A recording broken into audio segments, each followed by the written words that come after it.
Omega rich, ये omega rich आपको देना है किसी भी क्रोनिक बीमारी में। ओमेगा रिच आपको देना है किसी भी दुर्धर बीमारी में, चाहे वो अस्थमा की बीमारी हो, चाहे वो गठिया की बीमारी हो, चाहे वो हार्ट की बीमारी हो, सभी क्रोनिक डिसीजों में आपको देना है इम्यूनिटी के साथ कैप्सूल ओमेगा रिच। इस ओमेगा रिच में भी हमने क्या किया है, हेम्प सीड से हमने फैटी एसिड दिए दोस्तों। इसमें 369 फैटी एसिड्स है दोस्तों, बहुत ही अच्छी रिजल्ट्स है। हमने ये फैटी एसिड्स हेम्प सीड से डिराइव किए हैं। आज तक जो कंपनियां, सभी कंपनियां जो देती थी फैटी एसिड्स, सब कॉड लिवर फिश ऑयल से देती है, और उसका स्मेल जो है या उसकी टेस्ट है वो फ्लेशी स्मेल होती है, वो पैलेटेबल प्रॉब्लम्स पेशेंट सॉल्व नहीं कर सकता था। ये प्रॉब्लम्स अपनी दवाई से रिकवर हुए और उसका एब्जॉर्प्शन 90% से ज़्यादा है और शरीर में कोई साइड इफेक्ट। सभी क्रोनिक बीमारियों में आप इसका इस्तेमाल कर सकते हो। दूसरा प्रोडक्ट है हमारा ज़ाइमोरिच। वो ज़ाइमोरिच आपको डाइजेस्टिव सिस्टम की बीमारी में आपको देना है, कैप्सूल इम्यूनिटी के साथ, कैप्सूल डिटॉक्स के साथ, कैप्सूल ज़ाइमोरिच। इसी ज़ाइमोरिच में भी हमने क्या किया है, इम्यूनिस की पाउडर और उसके साथ आयुर्वेदिक डाइजेस्टिव एंजाइम्स दिए। उसके बाद दोस्तों मैंने आपको कहा गठिया की बीमारियों में कैल्शियम रिपेयर होने के लिए हमने कैलरीज बनाया है, वो ऑर्गेनिक फॉर्म कैलरीज है। हल्की कैलरीज से हमने वो कैल्शियम डिराइव किया है दोस्तों, और उस कैलरीज के साथ जो ट्रेस एलिमेंट्स मिलते हैं, उस कैलरी के साथ हमें जो ट्रेस एलिमेंट्स मिलते हैं जैसे कि boron, silicon, magnesium, folic acid, vitamin B12, vitamin D3 दोस्तों, ये ट्रेस एलिमेंट्स उसके साथ मिलने से शरीर में कैल्शियम एब्जॉर्प्शन का प्रमाण ज्यादा होता है। हमारी भारतीय संस्कृति में ऐसी कई प्रजातियां हैं कि जो लोग नॉनवेज का सेवन बिल्कुल नहीं करते, ऐसे लोगों में विटामिन B12 की डिफिशियंसी निर्माण हो जाती है और जिसका कारण उनको हार्ट अटैक आ सकता है, जिनका कारण उनको पैरालिसिस जैसी बीमारी हो सकती है, और उसका कारण है यही B12 डिफिशियंसी, यानी विटामिन B12 की कमतरता, जिसमें हाइपर होमोसिस्टेमिया नाम की तकलीफें होती है। दोस्तों ये तकलीफें क्यों होती है कि खून गाढ़ा बन जाता है अगर इसका प्रमाण खून में कम होता है। तो ऐसे पेशेंट में अगर आप कैलरीज देते हो तो कैल्शियम डिफिशियंसी रिकवर होकर भी आपको विटामिन B12, उसके साथ फोलिक एसिड भी मिलता है, उसके साथ विटामिन D3 भी मिलता है, जिसके साथ ट्रेस एलिमेंट्स भी मिलते हैं, जिसके कारण कैल्शियम डिफिशियंसी भी रिकवर हो जाती है और उसके साथ शरीर में जो कुछ भी विटामिन डिफिशियंसी है उसका भी रिपेयरमेंट किया जाता है। बहुत ही अच्छे रिजल्ट्स है दोस्तों, और उसका शरीर पे कोई साइड इफेक्ट्स नहीं है, 90% से ज्यादा एब्जॉर्प्शन। उसके बाद पेन किलर के तौर पे मैंने आपको बताया कि आप कैप्सूल ऑर्थोरिज का उपयोग कर सकते हो, सभी पेन किलर का तौर पे आप इसका इस्तेमाल कर सकते हो। यह आयुर्वेदिक गुगुल कल्पों से बनाया है, उस पर शरीर पे कोई साइड इफेक्ट्स। उसके बाद दोस्तों हमने बच्चों से लेकर बूढ़ों तक एक बहुत बेहतरीन एक मेमोरी टॉनिक बनाया है जिसका नाम है स्मृति रिच ग्रैन्यूल्स। जैसे इम्यूनिटी रिच है, वैसे स्मृति रिच ग्रैन्यूल्स में अपनी मेमोरी एनहांसर यानी स्मृति रिच बनाया है। उस स्मृति रिच में भी हमने गोपीयूष की पाउडर मिलाई है और उसके साथ आयुर्वेदिक मेद द्रव्य डाले, जिससे हमारा मेमोरी फंक्शंस एनहांस होते हैं। इसका इस्तेमाल आप बच्चों में कंसंट्रेशन बढ़ाने के लिए, फिजिकल एक्टिविटी बढ़ाने के लिए, मेंटल एक्टिविटी बढ़ाने के लिए, उसके बाद हमें लोगों में जो आजकल डिप्रेशन होता है, स्ट्रेस लेवल बढ़ा हुआ है, आपको ट्रैंक्विलाइजर्स की गोली की दवाई लेने की जरूरत होती है, वो दवाई लेने के बाद ही आपको नींद आती है। दोस्तों ऐसे पेशेंट में अगर आप स्मृति का उपयोग करते हो तो दोस्तों आपको बेहतरीन रिजल्ट्स मिलेंगे। कोई एडिक्शन नहीं, इसका बहुत ही अच्छे रिजल्ट्स है जिन लोगों को सिजोफ्रेनिया की तकलीफ है, मेंटल डिसऑर्डर्स है, और जिन लोगों को झटके की बीमारी है, एपिलेप्टिक पेशेंट।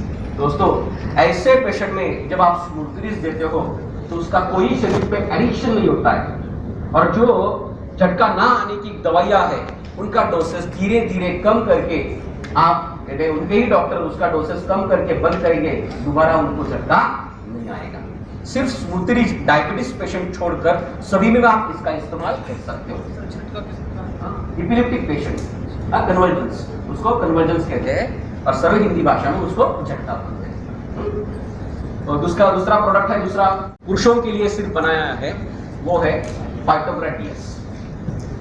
वो सिर्फ हमें देना है पुरुषों में, जिन लोगों को लैंगिक समस्या है, जिन लोगों को लैंगिक समस्या है, लैंगिक समस्या यानी पुरुष बीज का प्रमाण कम, पुरुष बीज में यानी स्पर्म्स में हेड टेल डिफेक्ट, सीमेन में फ्लूइड डिफेक्ट, फ्रुक्टोज कम रहना, उसके बाद लॉस ऑफ लिबिडो, प्रीमैच्योर इजैकुलेशंस, ये सब जो प्रॉब्लम्स है पुरुषों में लैंगिक समस्या है, ये लैंगिक समस्या 100% अपनी दवाई से ठीक होती है। इसका इस्तेमाल आपको करना है 18 साल के आगे पुरुषों में, सीनियर सिटीजन तक आप इसका इस्तेमाल कर सकते हो, चाहे वो पेशेंट हार्ट का पेशेंट हो या चाहे वो पेशेंट डायबिटीज पेशेंट हो। बल्कि जो बीपी कंट्रोल करने वाली जो दवाइयां होती है या डायबिटीज को कंट्रोल करने वाली की दवाइयां होती है, उस दवाई का साइड इफेक्ट जो पहला होता है तो सेक्स ऑर्गन पे होता है।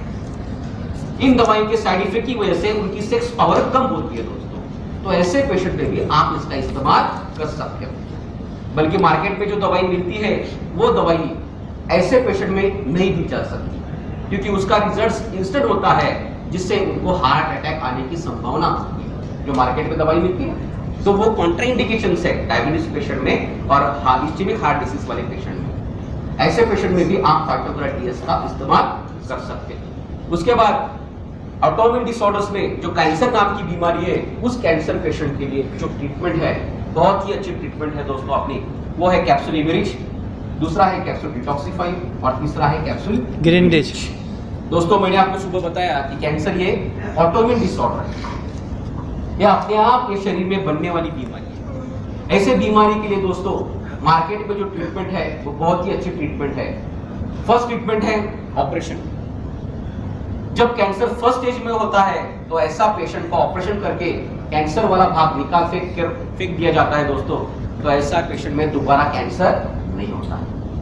लेकिन फर्स्ट स्टेज में कैंसर डिटेक्ट होने का प्रमाण लाखों में सिर्फ 1 है, उसका प्रमाण है लाखों में 1%। कैंसर जब डायग्नोसिस होता है तो पेशेंट एक तो सेकंड स्टेज में होता है डायग्नोसिस या थर्ड स्टेज में होता है। तो ऐसे पेशेंट को ट्रीटमेंट दी जाती है, वो होती है कीमोथेरेपी और रेडिएशन ट्रीटमेंट। दोस्तों इन दोनों ट्रीटमेंट का शरीर पे इतना भयंकर साइड इफेक्ट्स होता है कि वो पेशेंट कीमो या रेडिएशन आगे कंप्लीट साइकिल्स नहीं करता और उसी में उसका कैंसर फैलता है, सेकेंडरी मेटास्टेसिस हो जाता है और उसी में वो पेशेंट चला जाता है। दोस्तों ऐसे पेशेंट में अगर आपने कैप्सूल इमेरिज, कैप्सूल डिटॉक्सिफाई और कैप्सूल ग्रिंडेज, अगर इन तीनों का अगर आप ट्रीटमेंट देते हो दोस्तों, ऐसे पेशेंट में कैंसर की जो ट्रीटमेंट है उसके शरीर पे साइड इफेक्ट बिल्कुल नहीं होते।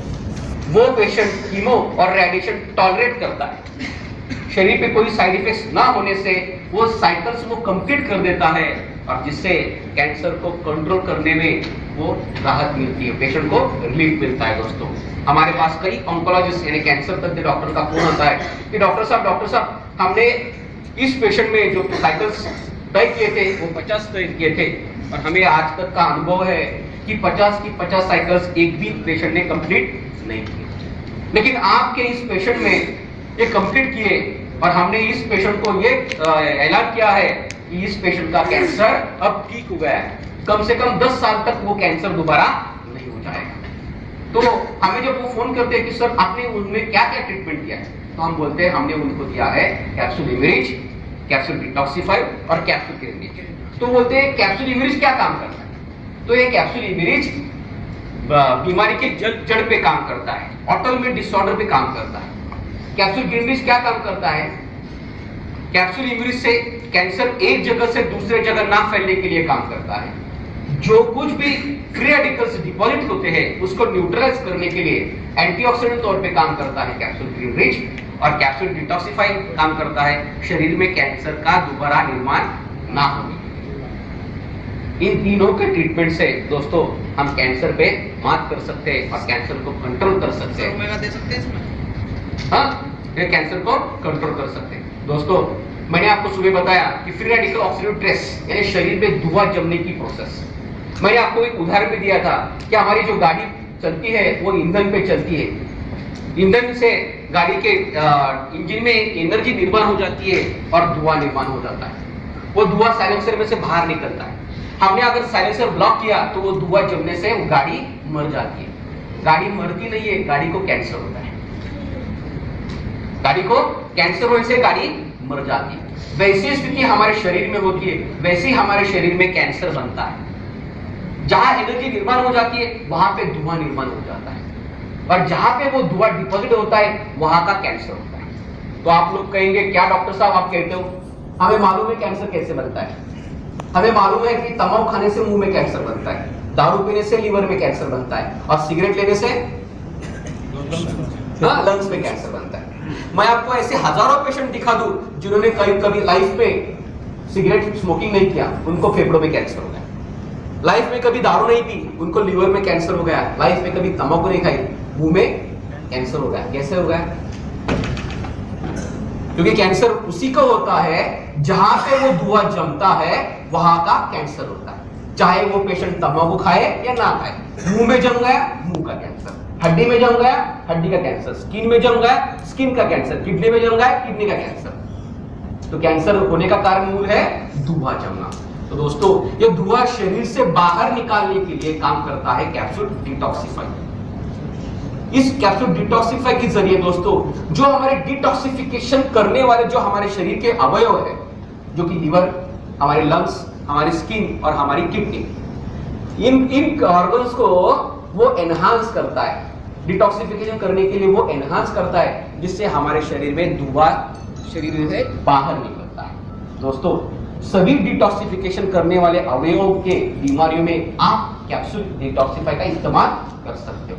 मैंने आपको सुबह दिखाया कि लंग्स के बीमारी में कैप्सूल इम्यूर के साथ कैप्सूल डिटॉक्सिफाई, किडनी के बीमारियों में कैप्सूल इम्यूर के साथ कैप्सूल डिटॉक्सिफाई, स्किन की कोई भी बीमारी में कैप्सूल इम्यूर के साथ कैप्सूल डिटॉक्सिफाई, लिवर की कोई भी बीमारी में कैप्सूल इम्यूर के साथ कैप्सूल डिटॉक्सिफाई। दोस्तों बहुत ही अच्छे रिजल्ट्स है और शरीर पे कोई साइड इफेक्ट्स नहीं। आप किसी भी थर्ड पर्सन को अगर आप बताएंगे ये सब प्रोडक्ट, तो वो थर्ड पर्सन आपको एक प्रश्न पूछेगा कि डॉक्टर साहब क्या आपके इतने अच्छे प्रोडक्ट्स हैं, तो ये सभी प्रोडक्ट्स आप हमारे डॉक्टर को क्यों नहीं देते? जो कि बाकी की कंपनियां, फार्मास्यूटिकल लाइन की कंपनियां एमआर रखकर डॉक्टर को ये दवाई देते हैं। आपको पूछेंगे, बिल्कुल सही है ना? तो दोस्तों उसके लिए आपको आंसर है कि ये सब दवाइयां हमने डॉक्टरों के हाथों में क्यों नहीं दी है, या फार्मास्यूटिकल लाइन में हमने ये सब दवाइयां नहीं दी। उसका सिर्फ एक ही कारण है, क्योंकि अपने कंपनी का जो विजन है वो है हेल्दी इंडिया का मिशन। अगर ये सब दवाइयां हम डॉक्टर के हाथों में देते तो डॉक्टर के पास कौन जाता है? मरीज। और मरीज का प्रमाण कितना है? तो कंपनी का ये अचीवमेंट हो जाता क्या? नहीं। तो ये हेल्दी इंडिया का सपना पूरा करने के लिए हमने ये सब दवाइयां कॉमन मैन के हाथ में दी। हमने क्या किया? कॉमन मैन के हाथ में दिए, क्योंकि हम भी ऐड देखते हैं, टीवी पे ऐड आती है कि नहीं? हमारे बिग बॉस आते हैं और बोलते हैं सोना चांदी खाओ। कौन सी ऐड है? च्यवनप्राश। सोना चांदी वाला। मेरे पास आज भी एक भी पेशेंट नहीं आया कि डॉक्टर साहब वो च्यवनप्राश का प्रिस्क्रिप्शन लिख के दीजिए, क्योंकि वो आयुर्वेदिक प्रॉपर्टी मेडिसिन है, वो आयुर्वेदिक फूड सप्लीमेंट है, वो आप खुद ले सकते हो और किसी को भी रिकमेंड कर सकते हो। उसी आधार पर अपनी ये सब दवाइयां आप खुद ले सकते हो और किसी को भी रिकमेंड कर सकते हो। शरीर पे कोई साइड इफेक्ट्स नहीं है, क्योंकि दोस्तों हमें ये यकीन है, हमें मालूम है, यही मेरा कॉमन मैन जो 1% लोग बीमार है उनको 100% ठीक करेगा, और जो 99% लोग हेल्दी है आज की डेट में, उनका हेल्थ बरकरार रखने के लिए दोस्तों यही मेरा कॉमन मैन काम करेगा।